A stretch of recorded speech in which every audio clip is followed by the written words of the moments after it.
방에도 있고 언니 방에도 있거든요. 네. 근데 제 방에 없어요. 언니 방에서 보면 되잖아요. 언니가 보고 싶은 거 보고 있지 않을까요? 언니는 축구 안 보세요? 네. 저희 집에서 축구 보는 사람이 아빠밖에 없는 것 같아요. 그럼 아빠랑 같이 보면 되잖아요. 쉽지 않아요. 왜, 뭐 아빠 냄새 나요? 뭐예요? 뭐예요? 아빠랑 보면 되지? 너무 늦게 보세요. 너무 아빠미 어. 그러세요. 그래요? 네. 아니 아니 왜 내 딸들도 나 냄새 나면 되게 싫어하더라고. 그래가지고 진짜 이 딸내미들 진짜 하여튼 그래서 되게 아빠 앞에서 남량이 있어요. 뭐야 그래요 그래요 그렇구나. 네 그래 하여튼 오늘 저녁에 또 재밌는 축구를 봐야지. 자 보자. 저기 있구나. 저 아까 이거 이제 오비탈 2차원 3차원에 대한 얘기를 했고요. 관련해서 이제 전자배치 조금 얘기를 하면 요거 zuza 어쭈.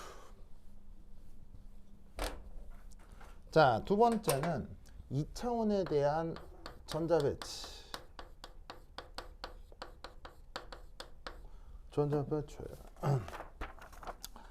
자, 그래서 이제 2차원 세상인데 2차원 세상에 주기율표도 있을 거고요. 이때 2주기 원소들이 어떻게 전자배치가 되겠느냐, 그거를 한번 따져보자 이건 거죠. 자, 그럼 이제 2차 전자배치인데 이제 2주기에 대한 전자배치를 생각을 하자면 이렇게 해주면 되겠네요. 그럼 뭐냐면 그 2D 오비탈에서의 이게 뭐냐면 그러니까 2차원에서의 오비탈은 아까 얘기했던 것처럼 S, PX, PY만 있다고 생각하면 되니까요. 자, 그럼 2주기 원소의 전자배치는 이렇게 생각을 하면 되겠네요. 우선 자, 원자 번호 1번 이게 누구죠? 수소죠. 네. 그럼 수소 전자배치를 하라고 하면 이때는 1s1 이렇게 될 거고요. 힐륨은 원자 번호가 2번이니까 1s2 이렇게 되겠죠. 네. 그럼 이제 이때 이 둘은 몇 주기가 되겠어요? 1주기가 될 건데, 왜냐하면 앞에 있는 주양자 수가 1이니까요. 1주기인데 보시다시피 얘는 어쩔 수 없이 뭐랑 똑같아져요? 3차원과 동일하네요. 그래서 3차원에서의 전자배치랑 똑같아서 이건 큰 차이가 없는데, 자, 3번에 이제 리튬부터가 이제 전자배치가 1s, 그러니까 여기는 힐륨이랑 전자배치가 똑같은 1s2 이후에 이제 드디어 2s1의 리튬의 전자배치가 시작이 될 거고요. 네. 그 다음에 이제 4번에 베릴륨 하면은 2s2 이렇게 되겠네요. 그 다음 5번에 리베비 붕소는 이제 2s 오비탈의 전자가 다 채워졌으니까 EPX의 하나 이렇게 되겠습니다. 그 다음 이제 6번에는 탄소가 되겠죠. 그러면 탄소의 전자배치는 자 2s2 한 다음에 이제 2p 오비탈의 전자가 하나가 아니라 두 개가 채워지면 되지만, 전자배치를 할 때 이제 그게 생각할 수 있는 게 바로 그 유명한 훈투르리라고 하는 게 있죠. 그래서 p 오비탈의 전자가 두 개가 채워지는 건 맞지만 되도록이면 그 두 전자가 쌍을 이루는 게 좋아요, 홀전자가 좋아요? 홀전자가 좋다고 합니다. 그래서 그걸 표현해야 되니까 EPX1, EPY1. 그래서 이때는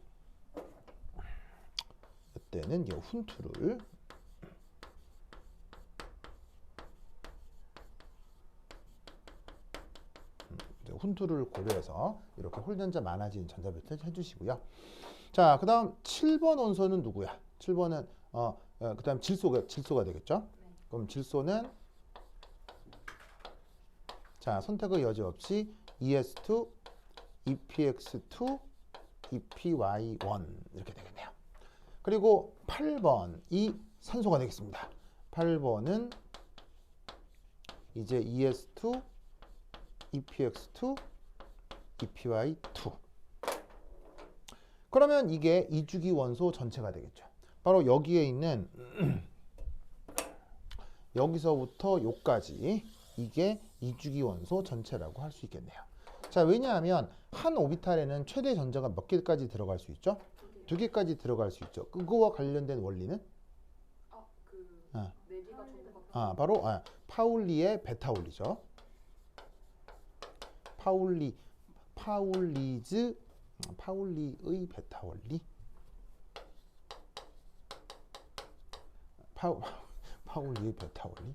말하고 이렇게 쓰는 게 잘 일치가 안 되냐? 베타올리에 의해서 한 오비탈에 전자는 2개까지 들어가야 되니까 이렇게 EPY 오비탈까지도 전자가 다 채워지면 더 이상 2주기에는 전자 배치가 안 되겠네요. 그래서 얘는 2주기의 원소가 몇 개? 하나, 둘, 셋, 넷, 다섯, 6개의 원소가 나타날 거다.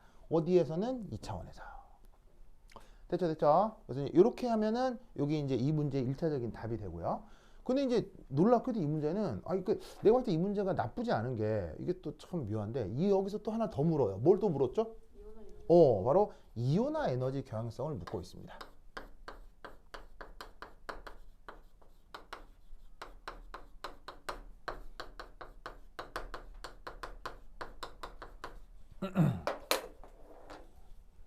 그래서 그 이온화 에너지 경향성을 여기서 이제 그려보라는데, 그럼 이건 파울리 베타올리 됐으니까, 자, 그럼 이제 이온화 에너지 경향성을, 자, 이제 우선 이온화 에너지를 영어로 뭐라고 하죠?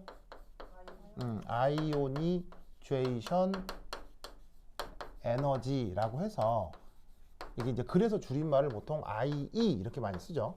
그래서 뭐 수능 교과 과정에서도 이런 이제 줄임말 정도 나오니까 뭐 이렇게 IE 이렇게 쓰고, 이제 2주기의 리튬부터 산소까지.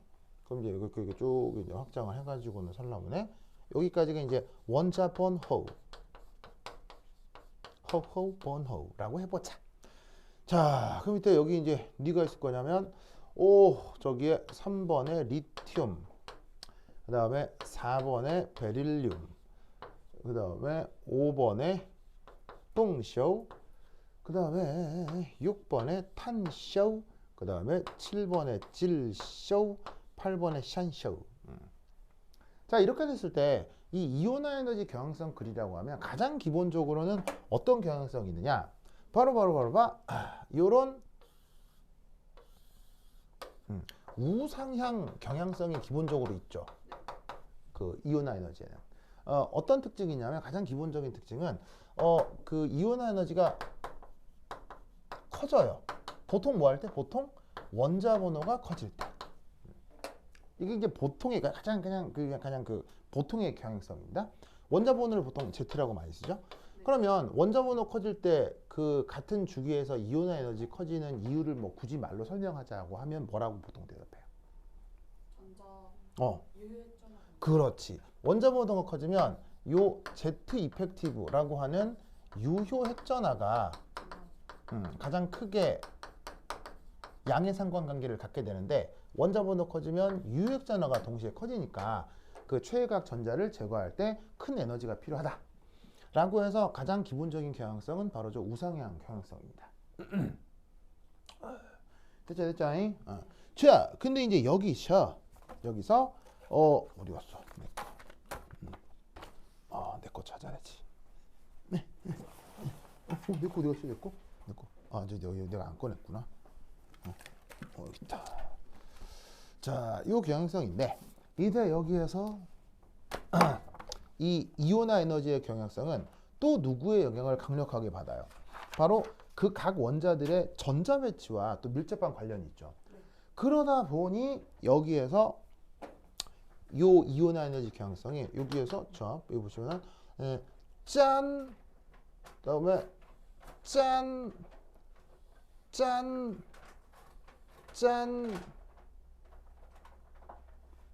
맞나? 이게 뭐야 이게 틀이 안 맞잖아. 여기. 해서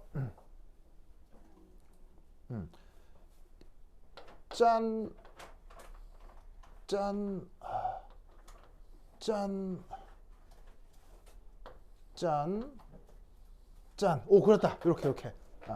요렇게 됨을 우리가 예상해 볼 수가 있어요. 그래서 지금 얘네가 이제 각각 뭐 리튬, 베릴륨, 붕소, 탄소, 질소, 산소인데, 자, 물론 얘는 진짜 얘들의 이온화 에너지 경향성은 아니고요. 2차원을 가상했을 때 이온화 에너지 경향성이라고 꼭 생각을 해 두셔야 되고, 자, 이때 재밌는 건 기본적으로 우상향이 돼야 되는데 이렇게 살짝 감소하는 경우가 있죠. 예, 요거를 이제 한번 살펴봐야 된다 이런 말이에요. 그래서 이제 여기서 중요하게 설명해야 되는 거는 바로 여기에 있는 요 붕소에서 그리고 이 질소에서 살짝 감소하고 있는 요 경향성에 대해서 설명을 해줘야 돼요. 그러면 붕소가 어디에 있냐면 여기죠, 여기. 그럼 여기서 여기가 살짝 감소하느냐? 이렇게 설명을 해볼 수가 있네요. 자, 그럼 우선 첫 번째 붕소의 경우. 자, 붕소가 지금 원래 전자 배치가 ES2 EPX1이었죠.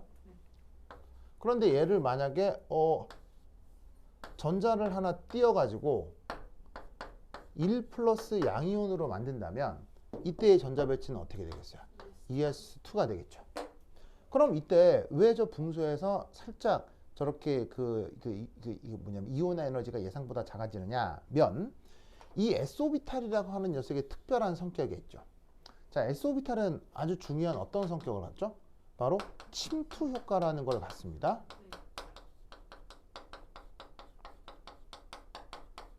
그럼 침투 효과가 나타나기 때문에 어떻게 된다? 다른 오비탈에 대한 가림 효과가 커요. 그래서 그 덕에 여기에 있는 EPX 오비탈에 있는 전자의 유효 핵전하가 살짝 감소하죠. 그래서 EPX 오비탈에 있는 전자는 유효 핵전하가 약간 작아지기 때문에 전자를 제거할 때 예상보다 조금 에너지가 적게 나타날 수도 있다라고 설명을 해주시면 됩니다. 알겠죠? 자, 이 논리를 기억해 두시면 되겠어요. 그래서 이 살짝 감소하는 요인을 이렇게 말로 표현하면 되고요. 그 다음 또 하나가 이제 질소죠. 자, 두 번째 질소에 대해선 질소 원래 중성상대 전자 비치가 요거죠. 이 차원에서는. 자, 그럼 이제 쟤는 이렇게 되겠네요. 질소 7번에 대해 자, ES 오비탈의 전자 두 개는 이온화가 돼도 영향을 안 받겠죠. 왜냐하면 이온화가 EP 오비탈에서 될 테니까. 그럼 지금 질소의 전자 배치는 EPX 오비탈의 전자 두 개, EPY 오비탈의 전자 하나 이런 상태가 되겠죠. 그럼 얘가 여기서 전자 하나 떨어져 가지고 설라문에 양이온이 됐다. 고 하면 이 전자 배치가 어떻게 될 거냐? EPX, EPY에서 전자 배치가 요렇게. 즉 여기에 있는 요 전자가 이놈이라는 거. 여기 비게 되겠죠. 이렇게. 요거라고 생각을 해줘야 돼요. 자, 이유는 뭐겠습니까? 바로 요 둘 사이에는 뭐가 나타난다고 설명을 하죠? 전자쌍 사이에는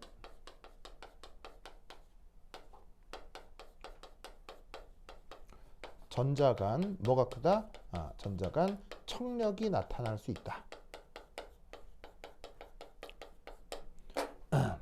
그리고 이 전자가 제거가 돼야 다시 또 이 녀석은 또 뭘 또 만족하게 돼요? 다시 또 훈투루를 만족하게 되죠. 그래서 전자가 어디에 있는 게 우선적으로 제거가 돼야 되냐면 쌍을 이루고 있는 전자에서 전자 제거가 된다라고 생각합시다.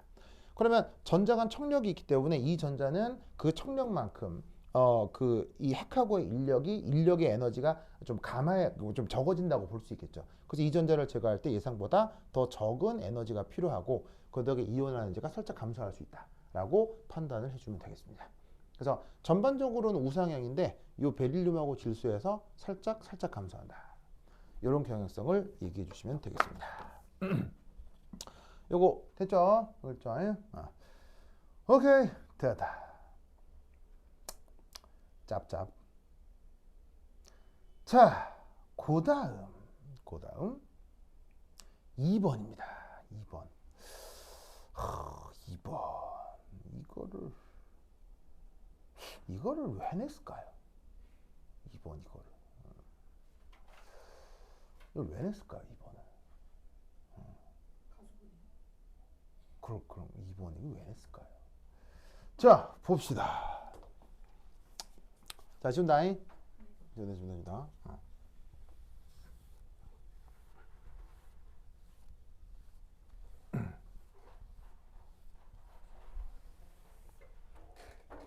자, 두 번째 2. 자, 얘는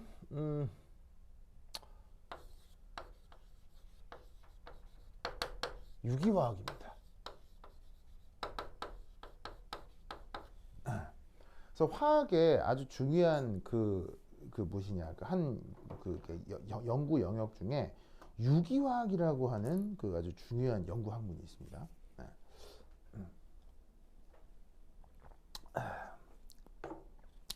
그래서 사실은 저 유기화학이 화학에서 보면 중요하기도 하지만 사실 고등학교 커리큘럼에 나와요, 안 나와요? 안 나오죠. 이런 걸 뭐, 예, 뭐 그럴 수도 있죠. 그럴 수도 있는데 뭐 안 나오기를 기도해 보죠. 기도. 예. 기도. 예, 뭐라고요? 그러니까 이제 보통 이런 걸 넘길 수도 있겠죠. 뭐 이렇게 어려운 게 나오면 넘어가라 뭐 이럴 수도 있고. 저희 학교 후기 보니까 네. 뭐래요? 다 맞춰야 최소한 영재국하고 싸우게 된다. 아. 서류로 넘어가면 그쪽하고 비교가 안 되는 아, 예. 어떻게 서류 합격했는지 모르겠어요. 아, 그런가요? 꼴찌를 못할 것 같은데. 아, 그런가요? 아, 그게 입시는 모릅니다. 진짜로 입시는 어떻게 될지 진짜 몰라요. 그러니까 입시가 내 경험으로 얘기를 한 말을 하자면 내가 학부대 성적이 좋았거든요. 내가 학부 성적이 아니 그러니까 뭐 굉장히 좋은 성적 뭐 숨막힌 라우드는 아니어도 나쁘지 않게 내가 그 학부대 성적이 3.5인가 그래요. 그럼 이제 이게 3.5라는 성적이 지금 기준으로 보면 결코 좋은 성적은 아니에요. 요즘 막 애들 하도 공부 열심히 하니까 뭐 3.7, 뭐 4.0 이렇게 나오는 애들이 평점이 그렇게 나오는 애들이 있으니까. 근데 이제 내가 다니던 90년대는 이게 사람들이 이제 이렇게 세상이 이만큼 각박해지질 않아서 사실은 3.5 정도의 성적이면은 내가 화학과를 몇 등으로 졸업했냐면 화학과를 10등으로 졸업했거든요. 60명 중에. 그러니까 나쁘지 않은 성적이어서 이 성적이면 대학원에 어떻게 들어가냐면 그냥 바로 그냥 면접만 보고 패스해요. 하고 내가 이제 대학원 면접 가려고 이제 시험을 쳤는데 그때 구술 테스트였거든요. 구술 테스트였는데 근데 그때 이제 그 면접관으로 누가 들어왔냐면 지금 여기서 서울화학과 이게 진규 리라고 하는 교수님이 계십니다. 진규 리. 이진규 교수님이라고 이제 서울대 이제 무기화학 하시는 분이거든요. 이제 그분이 이제 면접관으로 오셔가지고 나한테 뭔가를 물었어요. 뭘 물었냐면 그 잊을 수가 없는데 바로 그 도체와 반도체에 대한 그 어떤 차이를 설명해라 라고 하는 그 말을 하시는 거예요. 그래서 내가 뭐라고 얘기를 했어요. 그런데 갑자기 그 진규리 표정이 안 좋아지는 거예요. 진규리가 정말요? 뭐 더 다른 말은 없을까? 표정이 안 좋은 거죠. 왜 뭐 이런데요? 얘기를 했거든요. 그래서 네 알겠습니다. 그러는 거예요. 그리고 나중에 보니까 떨어진 거예요. 그렇고 너무 기가 막혀가지고 뭐지 했는데 그래갖고 내가 뭐에 떨어졌지? 내가 성적이 좋으니까 왜냐면 성적 좋으면 시험으로 바로 패스를 하고 그러니까 뭐 이렇게 그런 간단한 면접으로 패스가 되기 때문에 떨어진 거야. 그 너무 황당해. 내가 왜 찾아봤더니 내가 있잖아요. 말도 안 되게 대답을 한 거예요. 생각해보니까. 그러니까 내가 그 부분만 내가 한 번도 생각을 해본 적이 없었던 거예요. 그런 부분이 있을 수 있잖아요. 그래서 내가 전반적으로 성적이 좋았어도 그런 부분이 있을 수 있다니까요. 그래갖고 너무 기가 막혀가지고 진짜 너무 열받아가지고 그 부분을 달달달 파가지고 완전히 내 거로 만들었어요. 그래갖고 진짜 내가 이런 것도 몰랐다니 면서 막 투덜투덜 했고 이제 드디어 이제 어쩔 수 없이 이제 정시까지 쳤죠. 그래서 보통 서울대 화학과 졸업생들은 정시는 잘 안 치거든요. 왜냐하면 수시 때 다 입학을 해버리니까 대학원 입시에. 대학원도 정시가 있어요. 네, 정시 수시가 다 있어요. 그러니까 이제 여름 때 보는 수시가 있고요, 겨울 때 보는 정시가 있어요. 근데 정시 때는 이 같이 해야 돼. 이거 얼마나 짜증나지 몰라 이거. 이것도 하고 면접도 해야 돼. 엄청 귀찮지. 그러니까 이제 본과 애들은 다 여름에 수시에 가려고 하는 거지. 근데 겨울 때 이거 해야 되잖아. 이게 정말 귀찮은데 한 다음에 당연히 그것도 열심히 공부했겠지. 해갖고는 이제 드디어 면접 딱 들어갔는데 그때 또 서울대 화학과에 또 물리학 하시는 교수님 중에 머리가 허연 교수님 계세요. 그 교수님 이름이 진짜 생각이 나요. 정말 서울대 화학과 교수님 중에 정말 좋은 분 계시거든요. 그분이 얼마나 대단하신 분이냐면 볼츠만의 엔트로피 이론의 오류를 제기하신 분이에요. 대단하신 분이야겠죠? 네, 전 세계적인 석학인데 그분이 면접관에 오신 거예요. 정말 좋은 되게 나이스한 되게 부드러운 교수님이거든요. 그리고 교수님이 나를 딱 보더니 소리 한번 보고 나 한번 보고 소리 한번 보다 보더니 성적이 괜찮은데? 그래서 근데 왜 이렇게 왔지? 이러는 거죠. 예, 제가 저기 수시 때 진규리한테 선생님한테 이렇게 면접을 봤는데 제가 그때 되도 않는 대답을 해갖고 그때 똑 떨어졌으면서 그러니까 갑자기 교수님 그 뭘 물어봤는데 그래서 예, 그 반도체하고 도체 얘기를 부르셨으면서 그 얘기해봐. 그런 거서 내도 뭐 얘기했죠. 그래 하고 합격. 좋네요. 뭔 말인지 알겠죠? 네. 뭔 말인지 알겠죠? 입시는 모르는 거예요. 입시는 몰라요. 어떻게 될지 모르기 때문에 여러분들 그 끝까지 그냥 내가 할 수 있는 최선을 다하는 거예요. 알겠죠? 그러니까 진짜로 내가 기존 스펙이 좋아도 떨어질 수 있고요. 내가 스펙 아무런 관계가 없어도 합격할 수도 있어요. 알겠죠? 꼭 기억하시기 바랍니다. 자, 그럼 얘는 유기화학을 고등 커리큘럼에서 가르치진 않지만 그래도 이 유기화학 반응 분석을 하려면 루이스 구조를 잘 그려봐야 되거든요. 뭐? 루이스 구조. 그래서 그 루이스 구조 측면에 대한 설명을 좀 해보도록 하겠습니다. 오케이, 자, 보시죠. 자, 우선 첫 번째 이 유기화학 중 이 문제는 이겁니다. 바로 이서의 산성분해 되겠습니다. 자, 이서라고 하고요. 이제 뭐냐면 일본식 발음으로는 에테르, 영미식 발음으로는 이서입니다. 예, 이서입니다. 그래서 이제 내가 만약에 친일파다, 그러면 에테르 이렇게 하면 되고, 내가 친미파다, 그럼 이서라고 하시면 됩니다. 아니 뭐 자신의 정치적인 어떤 성향이 있을 수 있잖아요. 그거에 맞게 이제 발음해 주시면 됩니다. 알겠죠? 예, 나는 친일파다, 그럼 에테르. 친미파다, 이서. 아시겠죠? 예. 민지는 친일, 친미 어느 쪽이에요? 우리나라 사람이든. 아니 그런 거 필요 없어요. 둘 중에 골라야지. 둘 중에 골라. 자, 둘이 목에 칼을 들고 돼 있어. 자, 둘 중에 하나 골라라. 친일, 친미. 자, 하여튼 그렇다. 아시겠죠? 하여튼 그렇다. 네. 자, 하여튼 예. 그럼 이제 어떤 작용기를 이렇게 있어라고 하냐면 샨쇼의 양쪽에 탄소, 여기 또 탄소, 이렇게 붙어 있는 작용기를 요걸 있어라고 합니다. 그래서 산소를 중심으로 양쪽에 탄소가 붙어 있는 이런 부분을 있어라고 하는데, 자, 어떤 일이 가능하냐면 첫 번째 일 반응계예요. 이렇게 돼요. 산소에 CH3가 이렇게 붙어 있다고 칩시다. 자, 그러면 산소에는 이렇게 이제 탄소들이 붙어 있지만 산소가 됐건 탄소가 됐건 항상 옥텟을 만족해야 하니까 산소는 결합선이 몇 개 나가고 있어요? 2개 나가고 있지만 탄소는 결합선이 몇 개가 나가야 돼요? 4개가 나가야 되죠. 그래서 탄소가 하나의 산소가 결합하지만 나머지 3 결합은 산소랑 하고 있다. 이렇게 생각을 해보자고요. 자, 근데 이때 여기다가 이제 얘를 어떻게 해볼 수가 있냐면 여기다가 H 플러스, 보통 이제 뭐냐면 아주 강산이에요. 강산 보이시죠? 자, 이런 황산을 넣어주시고 무르를 같이 넣어준 다음에 여기에서 짜잔. 자, 화학 기호 표현 중에 이런 표현이 있는데 이런 뜻이 이거의 뜻이 뭐죠? 바로 끓여주는 거죠. 그래서 이제 황산에 물 넣고 펄펄펄 끓여줍니다. 됐죠? 그러면 어떻게 되느냐? 바로바로바로바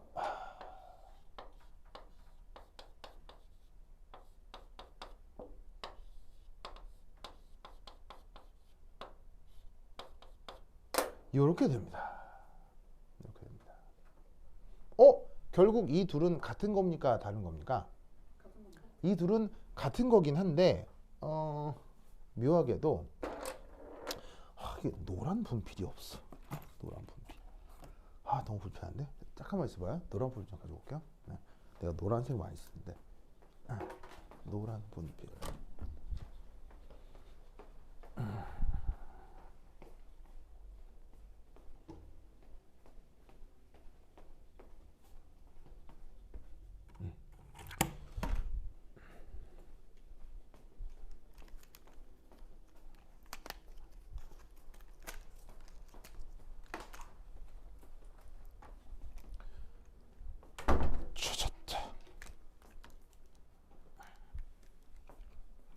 자, 이때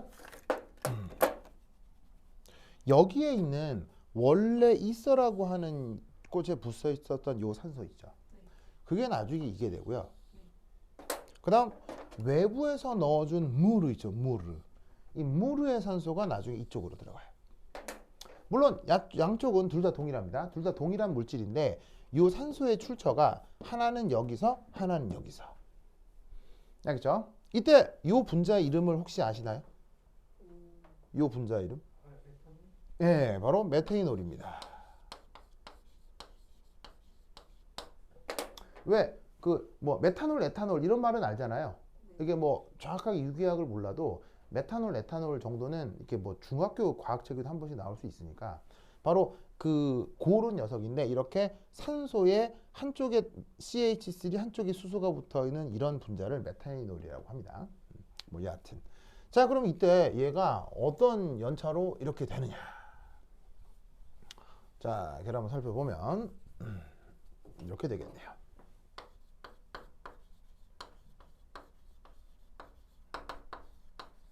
자, 이렇게 됩니다.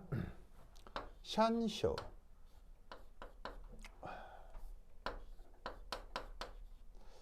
슈쇼 요렇게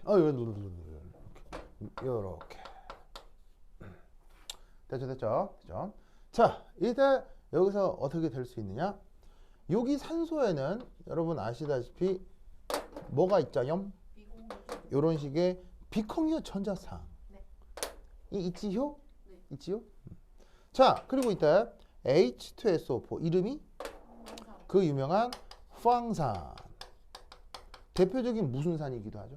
강산. 대표적인 강산이죠. 자, 그러면 여러분은 저 황산의 루이스 구조 그려볼 수 있나요? 네.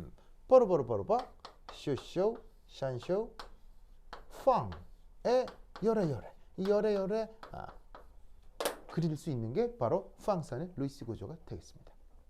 자, 이때도 당연히 이 산소에는 비공유 전자가 있고요. 자, 여러분 산소는 전김송도가 커요, 작아요? 크기 때문에 부분 전하가 플러스겠어요, 마이너스겠어요? 마이너스겠죠?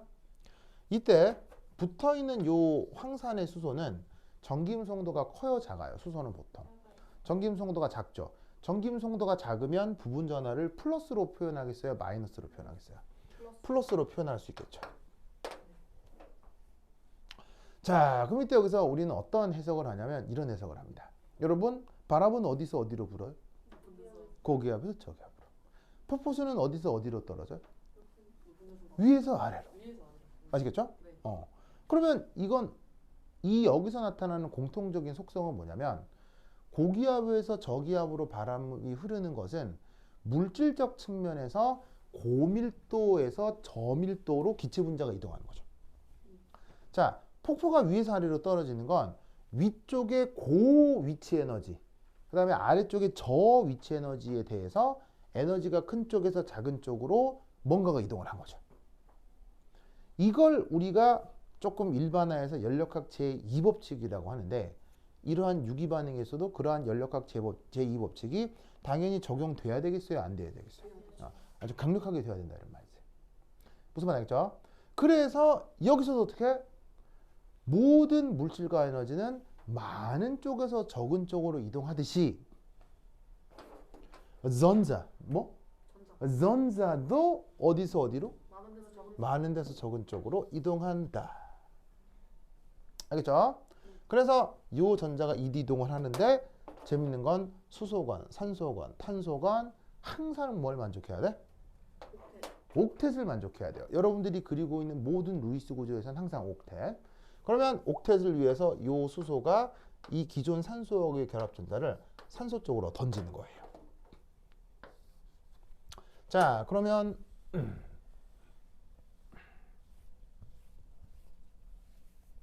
얘가 어떻게 되느냐? 탄소의 슈쇼, 산소, 탄소 한 다음에 짜잔 이렇게 되는 거죠. 그래서 여기 있는 요 수소가 요 산소 쪽으로 결합을 하게 됩니다. 알겠죠? 알겠죠? 자, 그럼 이때 이 산소의 형식 전환은? 형식 전환. 왜 형식 전환? 그거 유형 전환은 1 플러스. 얘 산소 형식 전환 1 플러스인 거 아시겠어요? 자, 왜? 얘가 지금 획득하고 있는 전자는 비공호 전자쌍 포함해서 하나, 둘, 셋, 넷, 5개의 전자만 산소가 획득하게 되죠. 그래서 산소가 여기서 형식 전환가 플러스고 요 탄소에는 여전히 슈쇼들이 이렇게 이제 붙어 있겠네요. 슈쇼가 이제 슈쇼, 슈쇼, 슈쇼가 이렇게 붙어 있겠네요. 조금 예쁘게 그릴까?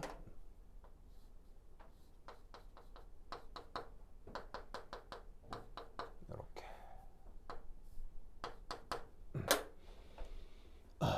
아시겠죠? 자, 이때 요 표현하고 요 표현 기억하죠? 네. 이렇게 그린 건 약간 칠판평만 앞으로 나와 있는 거고 점으로 그린 건 뒤로 들어간 건데 왜 이렇게 그렸겠어요? 바로 여기에 있는 요 탄소의 혼성 오비탈 뭐겠어요? sp3의 사면체 구조죠. 그 사면체 구조를 형성하기 위해서 요런 표현을 쓴 겁니다. 이때 여기에 누구를 썼죠? 무르를 썼습니다. 자, 그럼 여기에 무르를 다시 한번 그려보겠습니다. 자, 무르.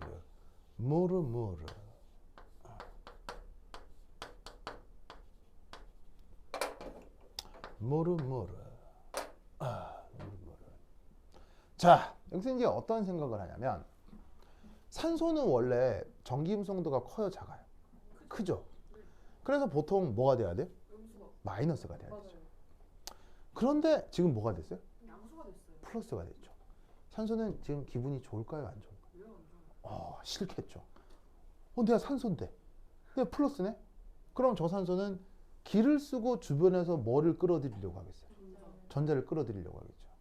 그래서 여기에 있는 요 전자쌍, 탄소하고의 결합 전자쌍을 어떻게 이 산소는 자기 쪽으로 끌어들이려고 합니다. 이거 내 거 탄소한테 뺏어와야 되겠다. 하지만 여기 있는 이 탄소는 또 항상 뭘 만족해야 돼요? 옥텟을 만족해야 되죠. 그러니까 그것을 위해서 이 바깥쪽에 있는 다른 분자의 산소가 전자를 제공해 준 거예요. 그래서 얘가 전자를 밀면 이 탄소가 가지고 있는 결합 전자를 산소한테 넘길 수가 있겠죠. 그럼 이때 여기서 뭐가 만들어지느냐? 산소에 요렇게 해서 짜잔 이게 만들어지고 여기에서는 산소에 슈쇼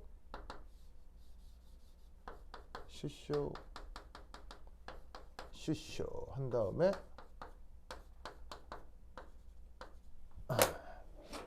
해서 요렇게. 그래서 아까 요 탄소 빨간색으로 표시를 하면 이게 이온음이 된다 이런 말이죠.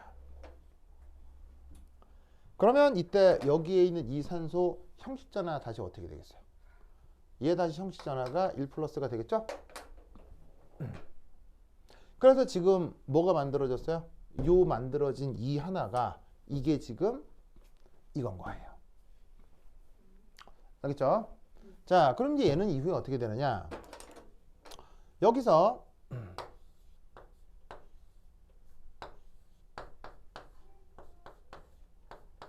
요 놈이 계속 있죠. 이건 어디서 만들었어요? 이건 어디서 만들어진 거예요? 여기 있을 거 아니에요. 여기서 처음에 수소가 떨어지고 나서 이 파란 전자가 산소 쪽으로 넘어온다고 했죠. 그래서 만들어진 황산수소 음이온이 바로 이 놈이에요. 그래서 이 놈은 처음에 H 플러스가 반응하고 나면 여기서 이 놈이 만들어지죠. 그럼 이때 얘가 어떻게 할 거냐? 여기에 산소가 지금 형식전화가 플러스죠? 그럼 이때 요 수소한테 전자 제공을 해주면 수소가 옥텟을 만족하기 위해서 산소 쪽으로 전자를 던져줄 수 있어요. 그럼 이후에 어떻게 된다?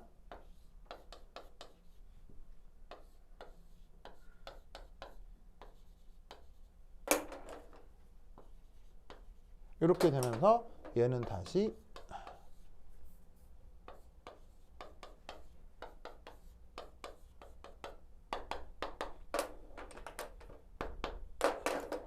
요렇게 해서 황산으로 다시 돌아오고, 그 다음 여기에 있는 요 CH3OH가 만들어지는데 그놈이 여기에 있는 이놈이다, 이런 말이에요. 아시겠죠? 그래서 이렇게 진행되는 반응이 되겠습니다. 알겠죠? 네. 그래서 이제 요 전체에 대해서 여러분들이 뭐 완벽하게 이렇게 다 구현해 볼지는 못한다 하더라도, 예를 들면 이런 식의 요 그 뭐냐면 이서 혹은 황산 이런 녀석들의 루이스 구조들은 확실히 표현할 수 있어야 돼요. 그리고 이때 사실은 이렇게 H 플러스가 여기 들러붙죠. 네. 그럼 얘를 일종의 뭐라고 생각해도 좋냐면요, 브랜스테드 로우리 3년기 반응이라고 생각해도 되는 거예요. 브랜스테드 로우리 3년기 반응 아시죠? 네. 자, 뭔 말이냐면 얘하고 얘 사이 관계 뭐예요? 얘하고 얘 사이 관계. 얘하고 얘 사이 관계. 짝산 짝염기죠? 네. 짝산 짝염기. 그리고 얘하고 얘 관계가 뭐예요? 역시나 짝산 짝염기죠? 즉 짝산 짝염기 관계에서 수소 이동이 됐다고 생각할 수 있는 거예요. 그럼 유기화학이 아니라 화학원에서 배우는 짝산 짝염기 반응인 거예요. 이건 고등학생들이 알아야지. 그러니까 루이스 구조를 제대로 그릴 수 있고 짝산 짝염기 개념으로 설명할 수 있느냐, 거기까지만 해도 점수를 받을 수 있는 거예요. 그러니까 딱 봤을 때 뭐야 이게 다이에틸 에테르? 뭐야 이거 에틸렌 옥사이드 이러지 말라고요. 알겠어요? 이러지 말고 그 뭐냐면은 그간 배웠던 것이 무엇이었을까를 고민한 다음 내가 가지고 있는 걸로 최대한 표현해 보길 바래요. 알겠어요? 그러면은 남들보다는 한 0.5점이라도 더 받으면 어때요? 얼마나 좋아요. 알겠어요? 그러니까 절대로 포기하지 말고 내가 그간 훈련 받은 것들의 중에서 어떤 게 일치하는지를 생각해서 그래서 끌어올 수 있는 걸 하여튼 끌어붙여. 알겠죠? 포기하지 말고. 알겠죠? 그래서 요거를 꼭 알아두시기 바랍니다. 근데 이 문제는 이게 다가 아니죠. 놀라 흑게도 3.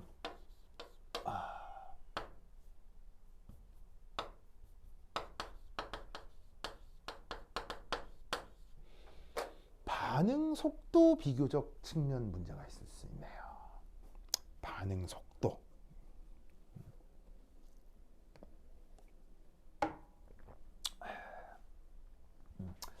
반응 속도적 관점 얘기를 해볼 수가 있네요. 자, 이 반응 속도 관점이라는 게 뭐냐?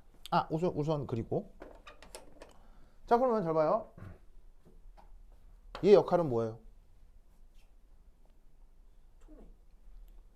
이 녀석의 역할은 촉매가 되겠죠. 왜 촉매예요? 처음부터 끝까지 있는 반응이 참여해요. 왜 촉매예요? 질량이 변하지 않으니까요. 다시 원래대로 돌아오죠? 그런데 이게 촉매임을 반응 메커니즘을 꼭 다 봐야 촉매임을 알 수 있나요? 아니죠. 왜냐하면 잘 봐요.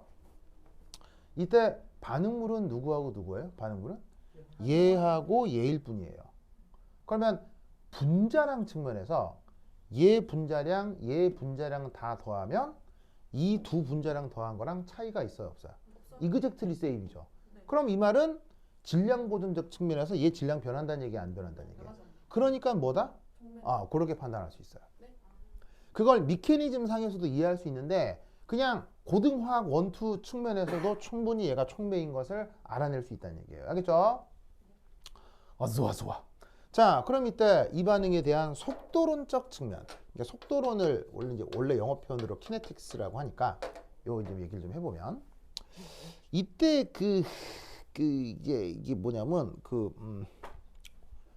이 있어 중에 좀 덕틱한 애가 있어요. 뭔 특? 디옥틱한 애가 있어요. 이 디옥틱이 뭐냐? 뭐라? 샨쇼의 탄쇼가 있는 작용기를 뭐라고 했죠? 이렇게 있는 작용기를 있어라고 했죠. 있었는데 놀라 흡겠어. 네. 짜잔, 이런 애가 있을 수 있어요. 그래서 산소 입장에서 탄소랑 결합한 건 맞는데 묘하게도 뭐를 이루는? 삼각고리를 이루는 이런 물질이 있을 수 있습니다. 알겠죠? 이런 애를 뭐라고 부른다? 이제 이런 애를 관용명으로 그럼 관용명은 체계적인 이름이에요, 별명이에요? 별명이죠. 그 관용명 중에 여러 가지 이름이 있는데 대표적인 이름이 사실은 이폭사이드예요. 가장 유명한 이름이 이폭사이드예요. 그래서 혹시 여러분 이런 말 들어본 적 있어요? 에폭시 수지? 네. 그게 이거예요. 그래서 왜 강력 접착제가 다 에폭시계거든요. 강력 접착제나 왜 이게 건설 현장에서 이렇게 레진이라고 막 싸가지고 이렇게 막 딱딱하게 굳게 되고 막 그런 것들 있잖아요. 네. 그런 것들을 우리가 에폭시 수지라고 하는데 그게 이런 작용기가 들어있어서 그래요. 아시겠죠? 그래서 우리 일상생활에서 그렇다고 보면 일상생활에서 안 쓰는 애예요, 아주 잘 쓰는 애예요. 굉장히 잘 쓸 수 있는 녀석들이에요. 알겠죠? 여기에 잘 봐요. 아까 이탄소는 수소가 몇 개 붙어 있었어요? 3개 붙어 있었죠. 그런데 여기에는 그러면 수소가 몇 개만 있으면 되겠어요? 2개만 있으면 되는 거죠. 2개만 있으면 되는 거죠. 그래서 얘를 이폭사이드라 하기도 하는데 특히 또 얘를 뭐라고 부르기도 하냐면 에틸렌 옥사이드라고 하기도 해요. 그래서 이제 워낙 흔한 물질이라 이름이 다양한 거예요. 그래서 이제 그 화학의 체계가 세워지기 전에 불렀던 이름들이 막 있기 때문에 이런 애들은 유명해서 이름들이 되게 많아요. 그렇다면 얘도 말이죠. 얘도 바로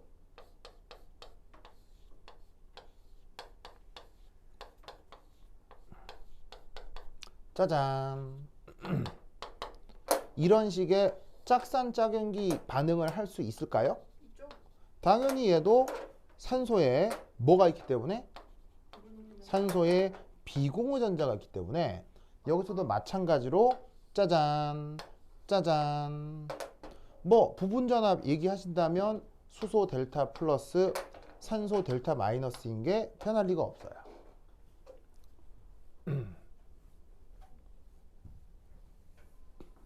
아시겠죠?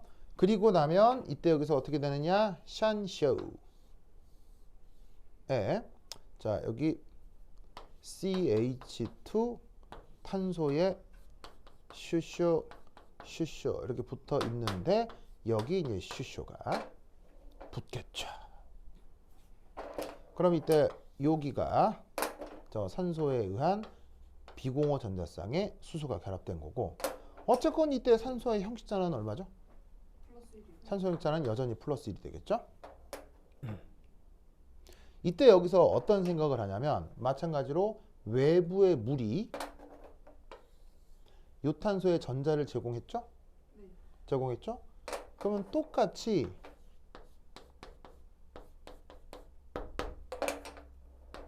외부의 물이 이탄소에 전자 제공을 하고 이탄소가 똑같이 산소로 전자를 넘긴다고 생각해 주는 거예요.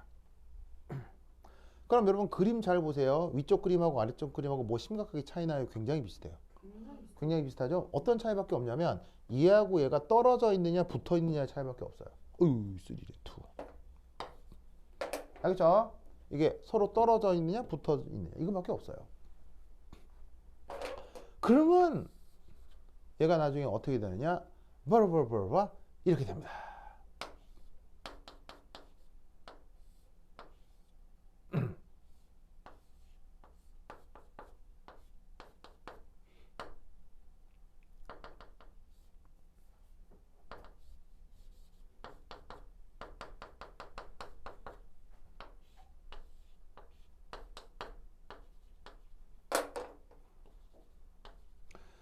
자, 이렇게 되고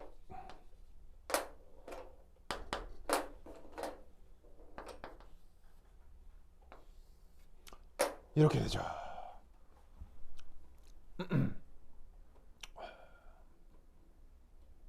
됐나요? 됐어요? 자, 아까는 이탄소하고 이탄소가 떨어져 있는 거예요. 근데 지금은 이 두 탄소가 뭐 할 뿐이다? 붙어 있을 뿐인 거예요. 즉 완전 달라 보이지만 물론 다른 물질이기도 하지만 원리적 측면에서 보면 이 두 탄소가 떨어져 있느냐 이 두 탄소가 붙어 있느냐의 차이밖에 없는 거예요. 그래서 전자 색깔을 보시면 노란 전자 똑같죠? 파란 전자 똑같죠? 이 빨간 탄소 똑같죠? 산소 형식자나 플러스 되는 것도 똑같죠? 아시겠죠? 그러면 산소 형식자나 플러스 되면 산소 좋아한다 그랬어요? 싫어한다 그랬죠? 싫어해서 여기 있는 수소를 떼어주면 좋죠? 그때 또 누가? 아까 얘기했던 무슨 이온? 황산수소 이온. 그래서 황산수소 이온이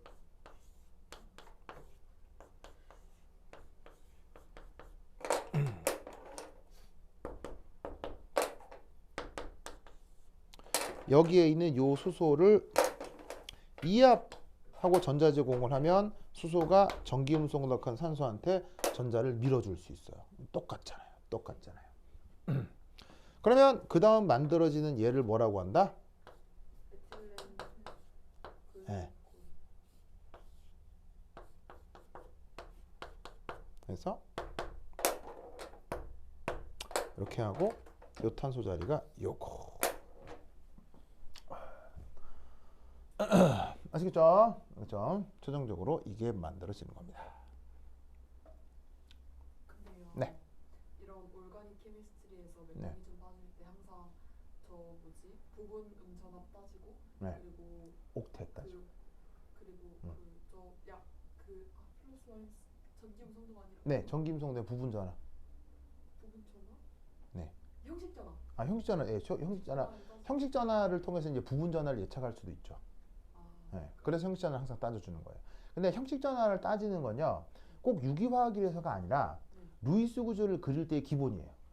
형식 전압가 플러스나 마이너스가 아닌 형식 전압가 나타나면 루이스 구조상에서 항상 표현한다고 생각해야 돼요. 알겠죠? 그래서 이 유기화학을 모르더라도 형식 전압을 표현해서 루이스 구조를 그리는 건 기본이다. 알겠죠? 그래서 지금 보시다시피 여기서는 그냥 메탄올 두 분자가 만들어진 반면 여기서는 그 메탄올이라고 생각할 수 있는 분자에 대해서 탄소하고 탄소가 결합을 해버린 거예요. 그러니까 이탄소하고 이탄소 사이에 이 뭔가가 여기서는 이 결합선으로 뚝 나타나 버린 거죠. 알겠죠? 네. 그래서 이런 물질이 만들어지는데 이때 재밌게도 이 위아래에 반응 속도 차이가 있어요. 어디가 더 빠르고 어디가 더 느릴 거냐는 거죠. 어디가 더 빠르고 어디가 더 느릴 거냐. 그러니까 이게 뭐냐면 당연히 유기화학이라고 하는 게 고등교과 과정에서 당연히 알 수가 없죠.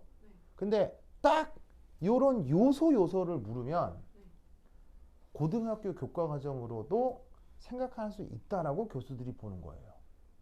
그리고 상위권 학생들은 충분히 생각해 볼 수 있다라고 생각하는 거예요. 어디가 더 빠르고 어디가 더 느릴까? 얘가 더 빨라요. 밑에가 더 빠르죠. 어. 많아요. 그런가요? 그런가요? 그런가요? 뭐지? 자, 그럼 이제 갈리네요. 자, 이제 민주사회니까 투표를 통해서 결정을 해보도록 하겠습니다. 네. 자, 위가 빠르다. 빠르다 생각했는데요. 네. 아니래요. 밑에가 더 빠르네. 그래? 자, 그럼 아래가 빠르다. 이거 뭐야? 오빠만 손 들고 나머지 들어. 밑에가 납득할 수 빨라요. 없어요. 납도가 밑에가 빠르다고요? 왜냐면 여기서 어. 그게 더 빠른 이유를 설명하라고 했어. 아, 빠른 이유를 설명하라고 했어요. 아, 그렇구나. 아래쪽이 더 빠릅니다. 네. 아래쪽이 빠르다. 빠르다. 아, 웃겨. 아래쪽이 빠르다. 아, 요게 느리다. 느리다. 아, 웃겨. 아, 웃겨. 그럴까요? 아, 웃겨. 자, 이거 어떻게 설명해야 될까요? 또 끊는 결합을 생각해볼까요? 우리말이요. 에? 우리말이요. 자, 여러분, 이제 이거는 지금부터 하는 얘기는 이제 더 이상 유기화학이 아니에요. 여러분들이 속도 법칙에서 배웠던 거예요. 자, 봅시다. 빠르다, 느리다를 속도론적으로 결정짓는 에너지가 뭐죠? 에너지? 후활성화 에너지. 아시겠죠? 후활성화 에너지. 자, 그러면 후활성화 에너지는 크다, 작다? 아, 작다. 아시겠죠? 작다? 아, 작다. 그 다음 느릴수록 후활성화 에너지는 크다. 느릴수록 후활성화 에너지는 어쨌든 크다. EA 작다. 어디 갔어? 그러니까 EA 크다. 크다, 작다. 그러면 여러분들은 이제 뭘 설명하면 되겠어요? 왜 2단계에서 활성화 에너지가 큰지, 중간체 혹은 왜 이 상태에서 활성화 에너지가 작은지에 대한 얘기를 해주면 되겠죠. 맞나요? 네. 그러면 걔를 요렇게. 자, 이제 그럼 제가 봐봐.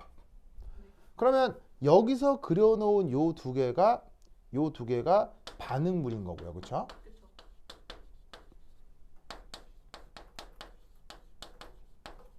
그리고 최종적으로 그려놓은 이런 애들이 생성물인 거죠, 그렇죠?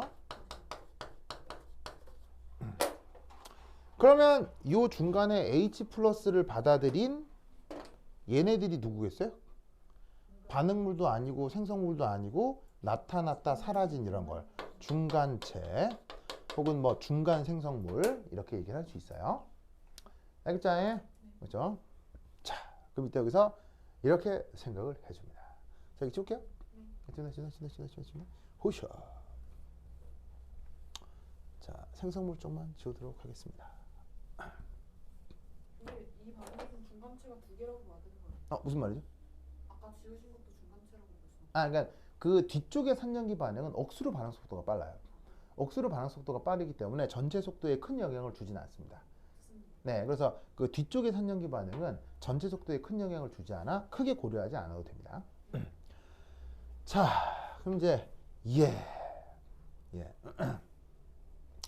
자, 제가 이제 어떻게 될 거냐면 요렇게 잘 봐요.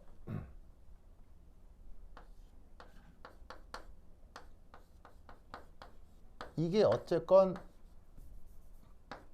두 개 만들어지는 게 이게 생성물이죠. 맞나요? 어쨌건 결과적으로 생성물이죠. 자, 그럼 이때 여기에서 자 보시다시피 짜자자잔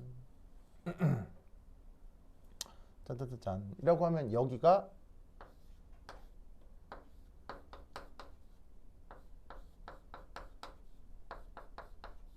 이렇게 되어 있는 게 이제 반응물이죠. 맞죠?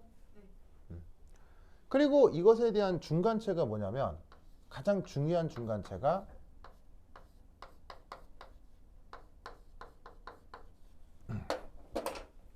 요거였을 거라고요. 여기 이제 중간체. 그래서 얘가 이렇게 갔다가 얘가 이렇게 갔다 라고 얘기한 거죠. 맞나요? 그럼 이때 여기서 2합 이렇게 됐다가 2합 이렇게 됐겠구나. 맞죠? 그럼 여기서 활성화 에너지가 어딜까요? 활성화 에너지가 바로 어디냐면 요 가장 높은 온도, 아니 높은 에너지 상태. 그래서 반응물로부터 여기까지 에너지 차이를 요걸 활성화 에너지라고 할 수 있다고요. 그래서 요 반응물이 뭐 산성 촉매 속에서 산소 H 플러스가 산소 플러스가 되는데 그때까지가 중간체가 만들어지고 그다음 요 물하고 반응을 해서 이렇게 되는 이 과정까지를 전체 반응이라고 할 때 전체 반응의 활성화 에너지는 바로 반응물이 중간체가 될 때까지의 이 가장 고점까지의 에너지 차이 요거를 활성화 에너지라고 할 수 있죠. 그럼 이것도 쟤도 마찬가지로 어떤 생각을 할 수가 있냐면 여기서는 반응물이 뭐냐면 바로 짜잔 삼각고리 화합물이었어요. 그리고 H2O였어요. 이게 반응물이에요. 그리고 중간체는 역시나 뭐냐? 중간체는 여기 H가 붙어서 얘가 플러스가 된 거. 요게 중간체라 할 수 있고 최종 생성물은 요게 생성물이에요. 그러면 2합 된다고 했을 때 여기서의 활성화 에너지는 어디예요?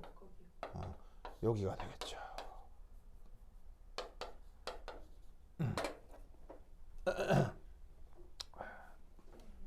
네. 여기가 더 클 수도 있지 않아요? 어디요? 다시 뭐라고요? 그러니까 중간체 거쳐가 생성물 할 때 중간체 생성물 사이가 네. 반응물 중간체보다 더 클 수도 있죠. 다시요. 중간체가 다시요. 그러니까 중간체에서 생성물 갈 때가 반응물에서 중간체 갈 때보다 더 클 수도 있잖아요. 이쪽이요? 이쪽 요쪽이 요쪽의 활성 에너지는 무조건 작아요. 그래요? 무조건 작을 수밖에 없어요. 이유는?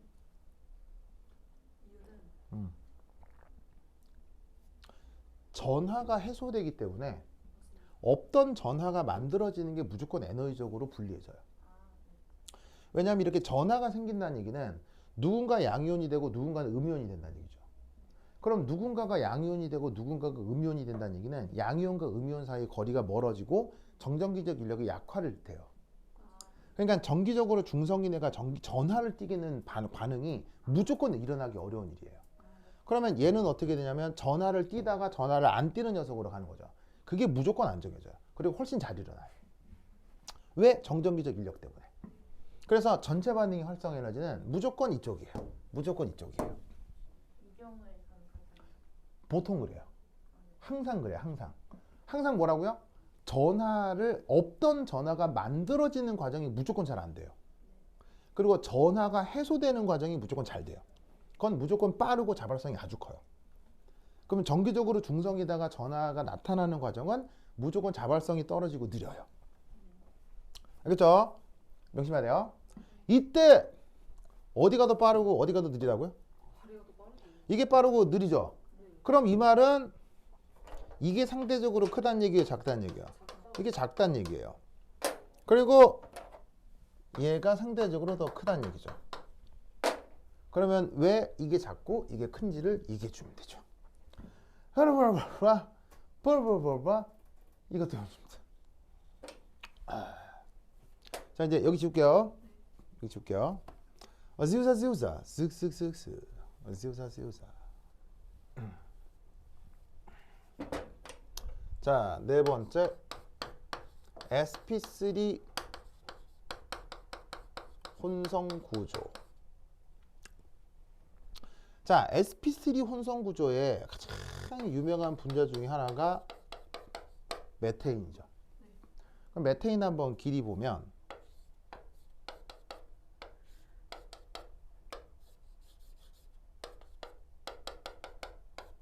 이렇게 될걸요? 그죠, 그죠? 그러면서 얘가 슉슉슉슉슉 뭐가 나타나고요? 사면체 구조가 나타나고 밑에 여기에 있는 이 그학도 몇 도? 그 유명한 109.5도예요. 자, 109.5도를 예측하는 원리를 그 원리를 109.5도라고 얘기하는 그 원리를 정사면체 무게중심? 아니 그 이름이 있는데 뭐지? 뭐 정사면체 다 틀린 말은 아니 틀린 말은 아닌데 그거를 화학 전문 용어로 뭐라고 해야 되나? 뭐지? 그 이름이 있는데 허허 이걸 VSEPR이. 네, 그래서 전자쌍 반발 이론이죠. 최일각 전자쌍 반발 이론인데 그걸로 뭐를 우리가 예측해요? 결합각을 예측하잖아요. 결합각에 대한 예측은 이 VSEPR로 해줍니다.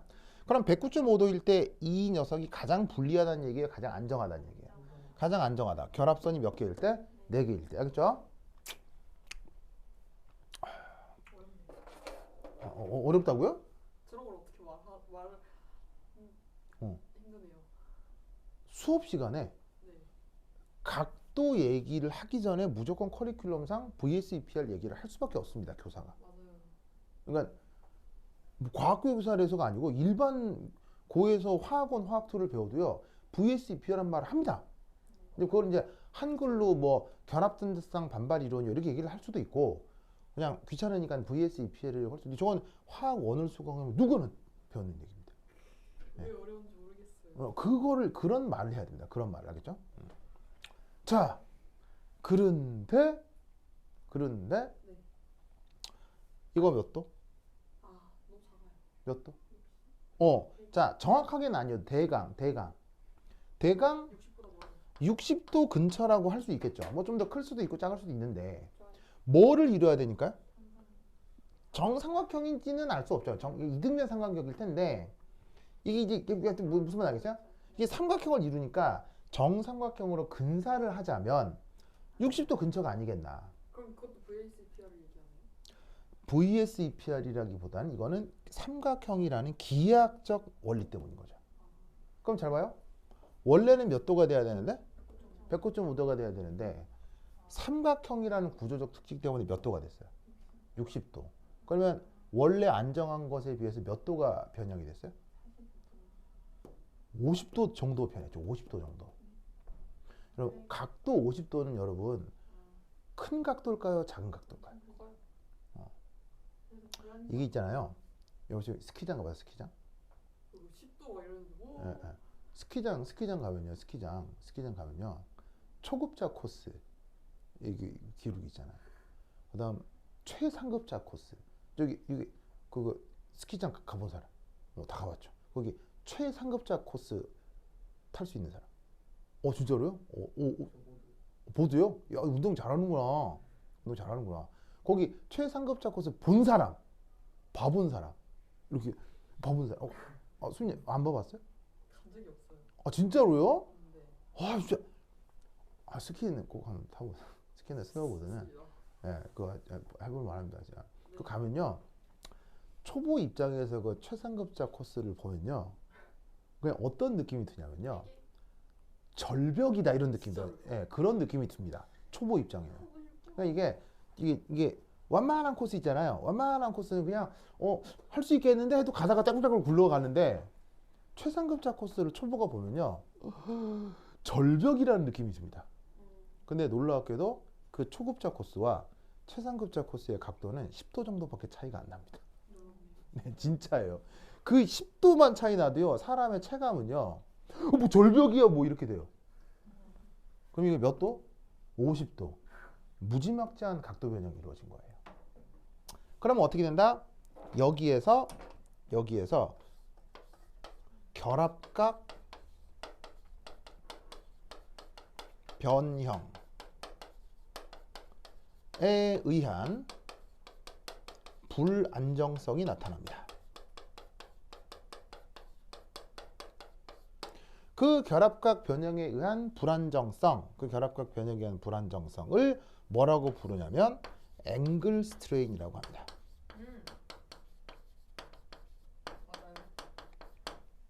그러면 이런 결합각 스트레인이 앵글 스트레인이 나타나는 만큼 얘는 안정하겠어요, 불안하겠어요? 불안해요. 불안하겠죠? 그래서 어떻게 된다? 얘는 반응물 자체가 불안합니다. 그래서 이게 작아요. 자체가 에너지적인 상승이 커요. 그럼 활성화 상태하고 갭이 오히려 더 좁죠. 그래서 활성화 상태까지 도달하기까지 약간의 에너지만 주어지면 금방 활성화 상태까지 도달하게 돼요. 그래서 원래 구조적 특징이 불안하기 때문에 활성화 에너지가 작아서 그 다음 반응으로 빨리 진행을 합니다. 무슨 말 알겠죠? 그러면 사실 여러분은 이 문제를 봤을 때 어머 유기화학이다 이렇게 생각할 수 있는데 그럼 앞뒤 다 떼고요. 그냥 앞뒤 다 떼고 뭐만 얘기하면 되겠어요. 앞뒤 다 떼고 뭐만 얘기하면 되겠어요. 109.5도여야 되는데 60도 근처에서 불안해요. 이게 답이야 그냥. 아 어려워요 너무. 그냥 이게 답이에요. 이게 답이라고요. 그러면 유기화학이고 뭐 있어고 이런 말 다 필요 없는 거예요. 다 필요 없는 거야. 근데 이걸 여러분들이 받아들이게 하기 위해서 내가 지금 이런 얘기를 해드리는 거예요.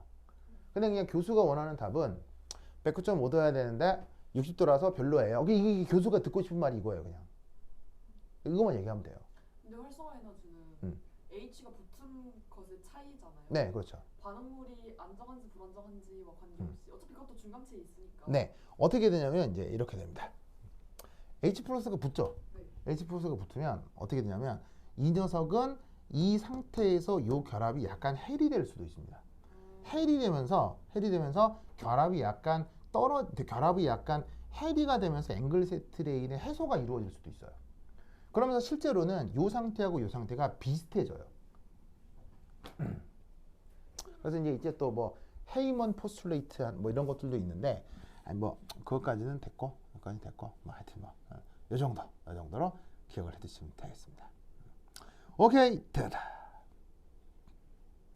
그러면 또 한 10분 쉬었다 보도록 하겠습니다. 화장실 갔다 오세요. 난 복사를 해야지.